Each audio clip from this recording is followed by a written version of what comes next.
couple of videos ago, I said this. Over this summer, I'd quite like to get back into using a tripod for macro again. So today, I'm going to put it to the test. K&F CONCEPT have kindly sent me this tripod, and I'm going to see how many angles I can photograph a flower with it.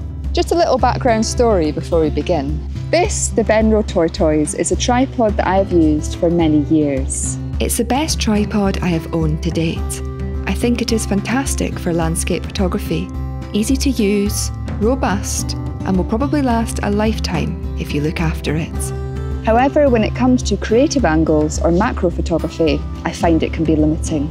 So I'm hoping this, the overhead tripod by K&F CONCEPT with a fluid head, will solve the issue. Being someone who mostly does macro handhelds, I feel it may take me a little while to readjust to using a tripod. I am excited to see what opportunities this piece of kit opens up. But first things first, I need to find a flower to photograph. When it comes to finding photography subjects, I like to tune into the scene and find something that really speaks to me. In the case of a flower, what I tend to look for are pops of colour. I will then choose one that my eye is drawn to. This tends to be one that is illuminated by light, moving in the wind, or standing against a minimal or contrasted background. Now, I have a slight issue. I thought I'd chosen a tripod where you can flip the central column so you can photograph really low to the ground. I didn't. However, not all is lost. I've worked with a few people recently who love macro photography, but cannot do it close to the ground due to age or mobility challenges. I suspect this tripod will offer a range of angles to those who may fall into this category, as well as anyone who may want to photograph from higher perspectives or above. With this in mind, I need to choose a flower or bush that isn't too low to the ground. And this is a flower that I've chosen. As you can see here, the colour, the light and the shape make it stand out among the summer greenery, offering a great image opportunity.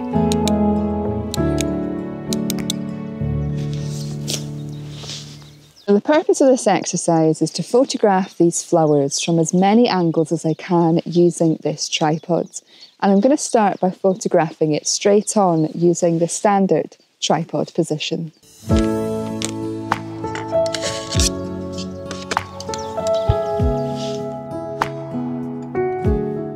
So the only lens I've brought with me today is my 105mm macro lens, but it also doubles up as a prime lens. So I've come back here so that I'm framing these flowers face on, like I say, in your standard sort of tripod position. And what I'm loving so far is I'm used to a ball head, which you can change the angle of your camera really, really quickly and easily with a ball head. But what I really like about this is that it actually makes this transition of panning up and down and left and right actually pretty smooth. And I think it just makes you a little bit more mindful in how you're composing your image, a little bit more intentional.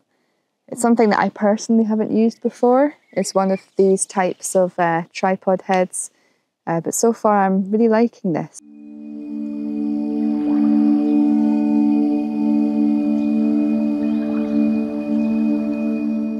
So now that we've done an image from your standard face-on angle of a tripod, I'm going to try out the vertical positioning of this tripod, which is the thing that I'm most looking forward to using this for, because it'll allow me to get up on top of the flowers as well as photographing them from the sides and underneath. So let's give it a go.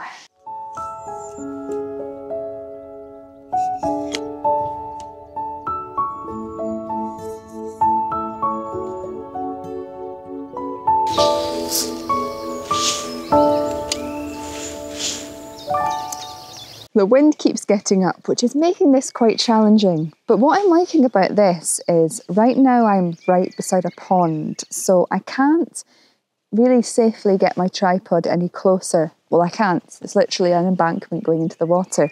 So this is quite good because it enables me to extend my camera out over the edge of the ponds and allow me to get really close to my subject to do some macro. Providing you get the balance right on this so that, you know, the camera's not top heavy and falls over. This is actually really nice. And again, it's so easy to pan it side to side as well as up and down to explore these different flowers here and decide which one I'm going to photograph. And like I say, quite a few of them are a little bit past it. But I'm hoping I can get one of these bees landing on the flower and get a nice image from them.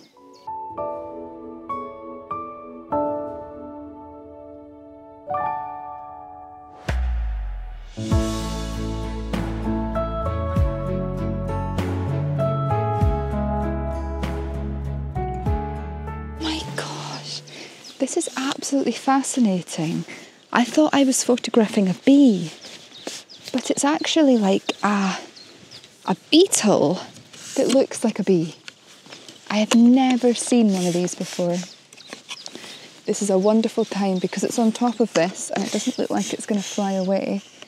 This is a great time to practice the overhead, or try out, should I say, the overhead version of this. Oh my goodness. This is incredible.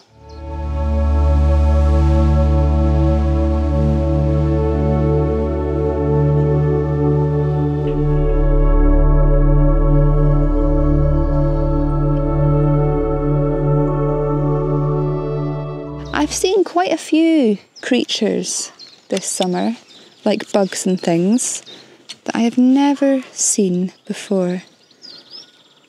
This is fascinating. Oh my gosh, there he is. The challenge I'm facing is the wind. Please tell me I can get this. Oh my gosh. Oh no, stay still, please, please, please, wind, please, wind. Please, please, please, wind. This is incredible.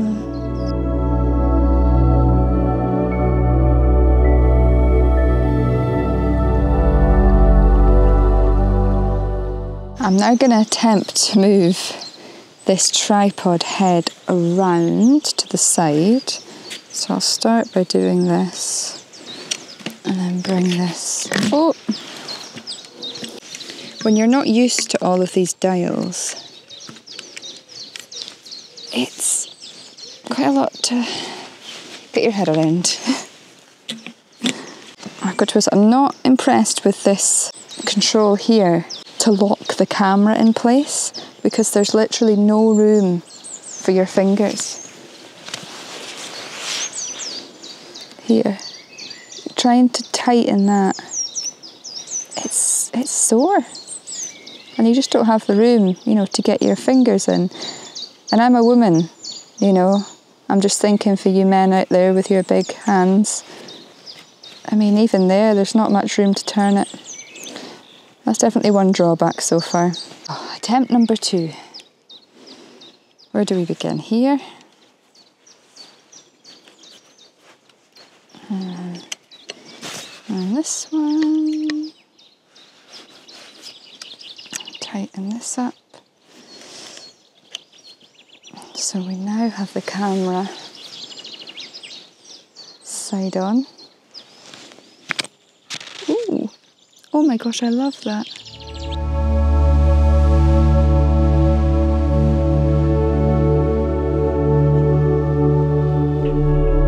Oh my gosh, that is the cutest thing I think I've ever seen.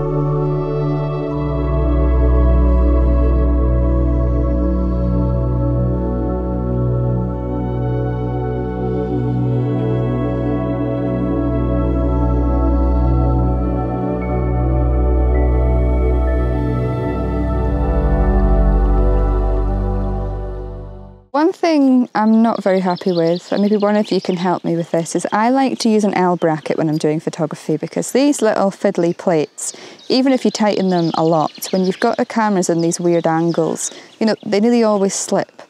And I'm really finding that here, you know, using this plate, it's slipping, and I've had to put it onto my L bracket because the plate only goes in one way. So some tripods, they'll usually have like squares and you can kind of slot it in. This is like a rectangle, so you can't put it in sideways, which means that the camera can only really go on this direction. If I try to put it on with the L bracket, then the dials would be in a different position, and this up and down arm would be at the side of the camera rather than the back of the camera. which doesn't really make much sense to me.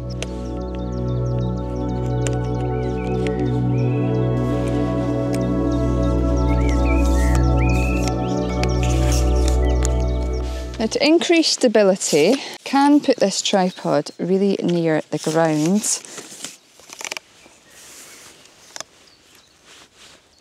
So this does make the camera a lot more stable, especially when you've got this column out and you've got a heavier lens on it. You know, it stops it from toppling forwards. You need to put quite a bit of force behind that for something to happen. And actually, I thought I'd be limited with this tripod because I didn't think it would go right down to the ground because of this central column.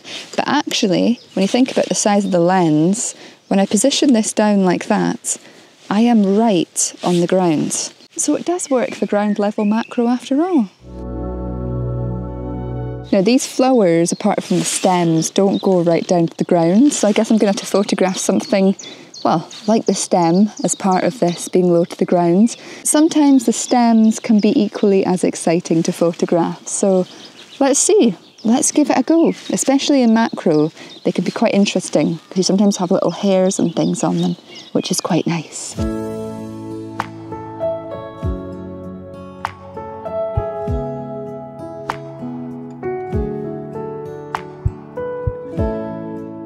Now I have something quite mind-blowing to show you. I don't think I will ever use this tripod in this position, but I want to show you it because it is, well, like I say, kind of mind-blowing. So I'm going to show you how high this tripod can go. Here we go.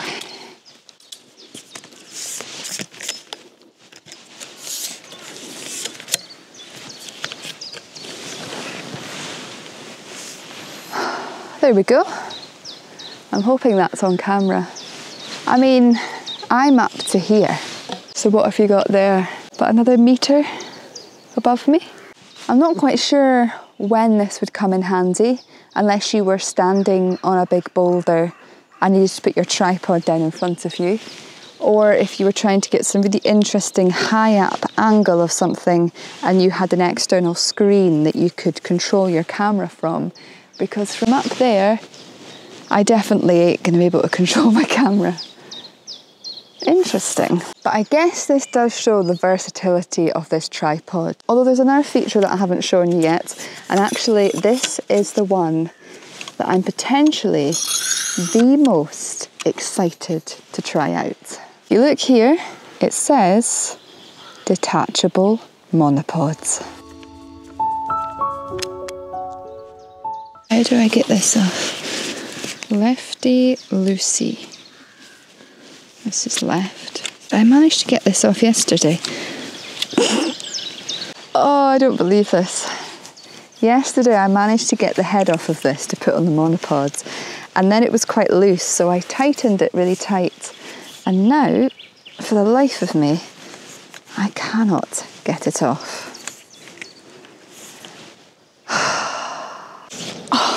Got it. I got it. Now screw this onto here. And we have a monopod.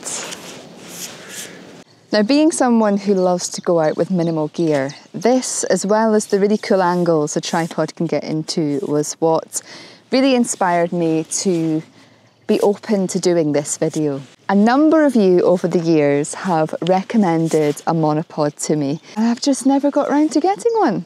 But here we go. I have one now, and I'm really excited to use this actually, because especially when I go out on more of my handheld macro photography outings, this would fit really easily in my sling bag, also by K&F CONCEPT. You know, I'd be able to put this on, strap it to the bottom of that, and it's pretty lightweight actually. And I think it's the most exciting thing because I can not be battling with a tripod or carrying too much around with me and still get the benefit of doing macro, partly handheld, but just with that little bit of stability to help me. So let's see how I get on with it. I've still got this wonderful ability to pan up and down with the head here. We've still got this interesting beetle thing going on here. Hello. Even just that slight movement of the wind makes it quite challenging to photograph in. But when I compare this to doing my full handheld photography, where sometimes I'll use my knee, which is not great because, let me do that again, I'll use my knee, which is not great because obviously I'm shaking a little bit. This gives me good stability. I can really rest it on the ground. I've got my second point of contact here as I'm holding this, so I can pull it back just slightly to give it some more resistance. And then the third point of contact is this hand, which actually, of course, I'm shaking a little bit. You're not going to be able to stop that, but it is giving me, of course, more stability than if I was, oh, he's moving around. He's moving around. He's hanging upside down. Oh my gosh. Give me more stability. How cool is this? If I was doing this fully handheld. And I've got to be honest, I quite like the feel of a monopod. I feel more stable. Got something to hold on to. Can easily pan my camera up and down. Brilliant.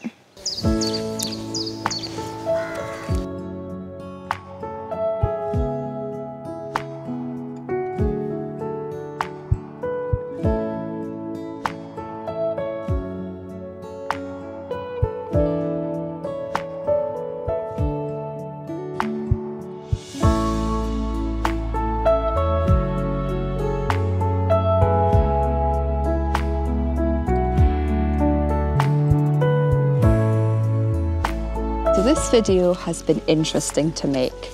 What are my honest thoughts on this tripod?